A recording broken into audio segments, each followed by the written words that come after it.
Hello everyone, welcome back to your journey of success with Doreen K. Kalembe. We are gonna get successful, okay? So there is this scholarship that is happening at the University of Notre Dame. You guys don't have to miss anything about it. So let's get into it. Let's dive right in because I know the application deadlines are soon approaching. Okay, just like how we had said earlier on, so this is the University of Notre Dame. Okay, so this university is offering scholarships to PhD students and master students. But the good thing about this school is that even as a bachelor's holder, you can just straight away go into doing your PhD. So when you come to the program, so this is a place I can see apply, home admissions, degree programs, funding and awards, policies, graduate training, and all that. So when we look at their programs, so these are the programs. So they say the University of Notre Dame offers master's and doctorate degrees in College of Arts and Letters, College of Engineering, College of Science, and all that. So we can read about all these things. So now it depends on the course you want to do. Okay. So let's say maybe you want to do maybe a master's in or a PhD in applied computational mathematics and statistics. Okay.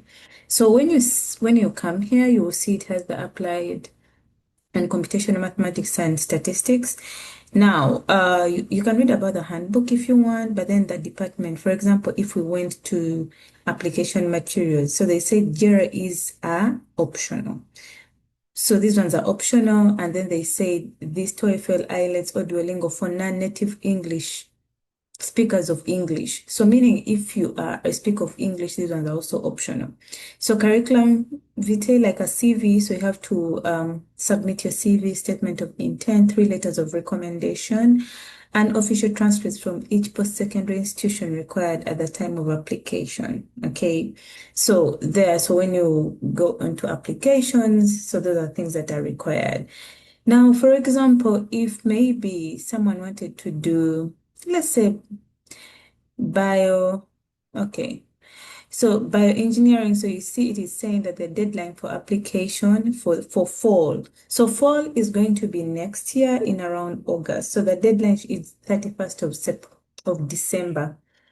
And then for spring, it is 1st of October. So if you want to join in the spring, that is in January, it means you should apply before the 1st of October. But if you want to join in fall, that is 2026 August, it means you should apply by 31st of December. Okay. So if we went to this doctoral program, the application materials are still here. You just read about them.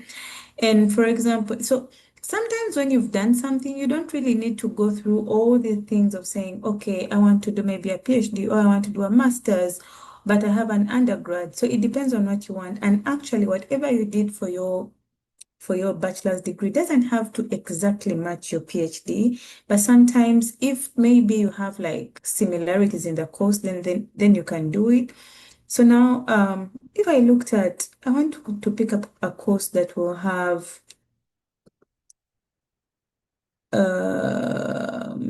okay, I want to pick a course that is going to have maybe civil and environmental engineering and art. Okay. Okay, so they said here these ones are optional, the CV, official transcript. One must show conferral of a bachelor's degree due upon enrollment. So meaning you can enter this PhD program as long as you have a bachelor's degree. You can just get in. So this one, actually, if you have a bachelor's degree, you just get in. So that is one of the courses. So there's this one, civil engineering and MS environment. So here they're saying, okay, all you need is this and a bachelor's degree upon conferral. So basically, so what about data science? So for data science, these are the things that they need. And now, if we wanted to look at maybe the other programs, like let me say, so these are all programs, courses, okay? So people will be like, oh, Doreen, now what if I just don't want to do an English test because I have seen that, they are trying to tell us that, if you're not a native speaker, they might want you to apply and then show that. So we can come to where you can get that waiver, okay? So for example, when I came here, so there are these questions. If I have applied, okay, does the graduate school offer application fee waiver? So let's first start with the application fee. Okay. So you know that the application fee is around $75 for this program. So if I click on this one, it will take me to how to waive my application. So for you, if you feel like, oh, for me, I don't have enough money, I feel like paying the $75 is a lot, there is no need for you to pay for the application fee. So when you click on this part, it will bring you here when to request for a waiver. So we encourage you to submit your completed request for a fee waiver well in advance of your program's application deadline. Allow at least 3 business days. So how to submit a waiver? So you start an application to graduate school program, complete the first 2 sections of the application called application type and term, and then the personal statement. Then after that, after 24 hours, so in most cases, even when you're just an international student, it will waive, like you will not be required to pay it. But in case it doesn't waive, so they tell you to come here and then you apply. If not, if your fee was not automatically waived and you would like a staff member to review your request, then you email this person. Okay. So when you send an email to gradup at ndnotredame.edu and then you tell them all those things, blah, blah, blah. So they can help you with that. Now, what if, and okay, so aside from that, someone will ask me, okay, English is not my native language, but it is my primary language of instruction at my previous college. Do I need to take the English proficiency test? No. So the graduate school will waive all these requirements for non-native English speakers who spent a minimum of 2 years.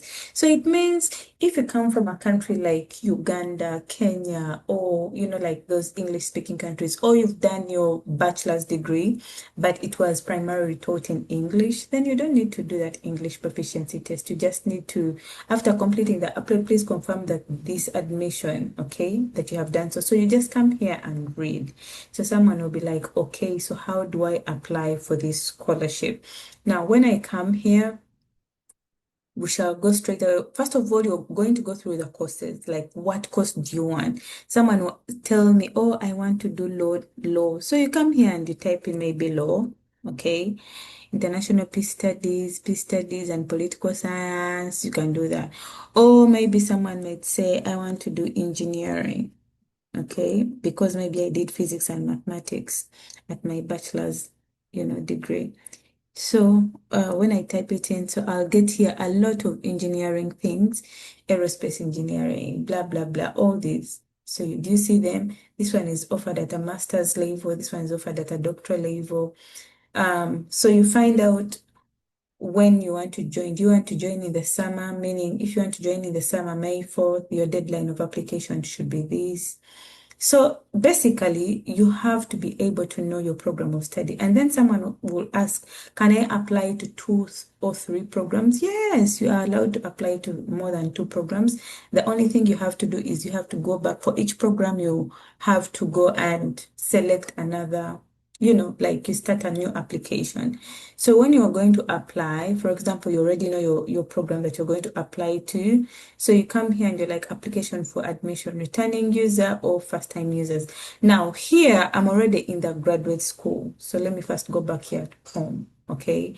And so in the home, you will see all the things and maybe you want maybe applications or applicants, okay? So maybe you're an international student, okay? International students. So you go through all this, you read about them, incoming international students, additional language acquisition, all those ones that we already talked about. Now, once you come to this point and you're like, okay, me, I know my course, I want to do a graduate course, but I'm an international student. Because first of all, the application fee is the same. It's both $75 for domestic students, those are US citizens, or people staying in the US on a permanent stay, like that is say like a green card, and also for international students, it's the same. But like I said, there's an application fee waiver for both international students and so you don't have any, you can't even tell me nothing because already everything is there. So you get to know all your stuff, get to know what you want to do, and then you come click apply. So this is the graduate school, okay? Because you're going to do either a master's or a PhD. So you're in the graduate school. So when you come here, you will log in if you continue your application, but you create a new account. You create an account if you want to start a new application. So if you want to apply for 3 courses, same story. You will come here and create an account for the first course, then come and just start a new application for the second one, okay? And the third one. Let me hope this can help, or let me hope this has helped. Please apply. These guys are giving out a lot of money in financial awards. So you see, they are giving out that almost 100% of doctoral students in the graduate school receive full tuition scholarship. That includes all fees except for a small student fee, which is very minimal. But then your tuition is like $64,000, okay, including health and technology fees. All these are paid for. And then master's programs offer varying level of support, ranging from tuition assistantships to full tuition, plus a stipend. Students should check with their individual program to learn what level of funding is available. So professional master's programs normally do not cover tuition. So when you go to a certain course and it is showing professional, please don't click on that one, because that one does not cover tuition, meaning that the student is responsible for payment. Merit-based scholarships are occasionally available. Tuition scholarships are also available for summer courses. Now, for you, don't need a summer course, you want a full course. So you see university fellows and assistantships. So for our doctoral students, 94% receive multi-year fellowships or assistantships that provide stipend. For 2025 to 2026 academic year, Notre Dame standard stipend for doctoral students on a 12-month basis is this. Guys, it is $38 per annum, like per year. Like, this is good for humanities and social science students. Can you imagine? If you're in humanities and social science students, this is really good. Then 39 for these students that are going to be in this department. I don't know, I think this was like law or something. Then 41,400 for engineering students, 39 for science students, 43,500 for doctoral student in but guys, this is good money that you shouldn't miss out on. And remember, the best part is that even when you just have a bachelor's degree, you can get in here. So you see, please read about it, apply. This is the time for you to apply. Good luck.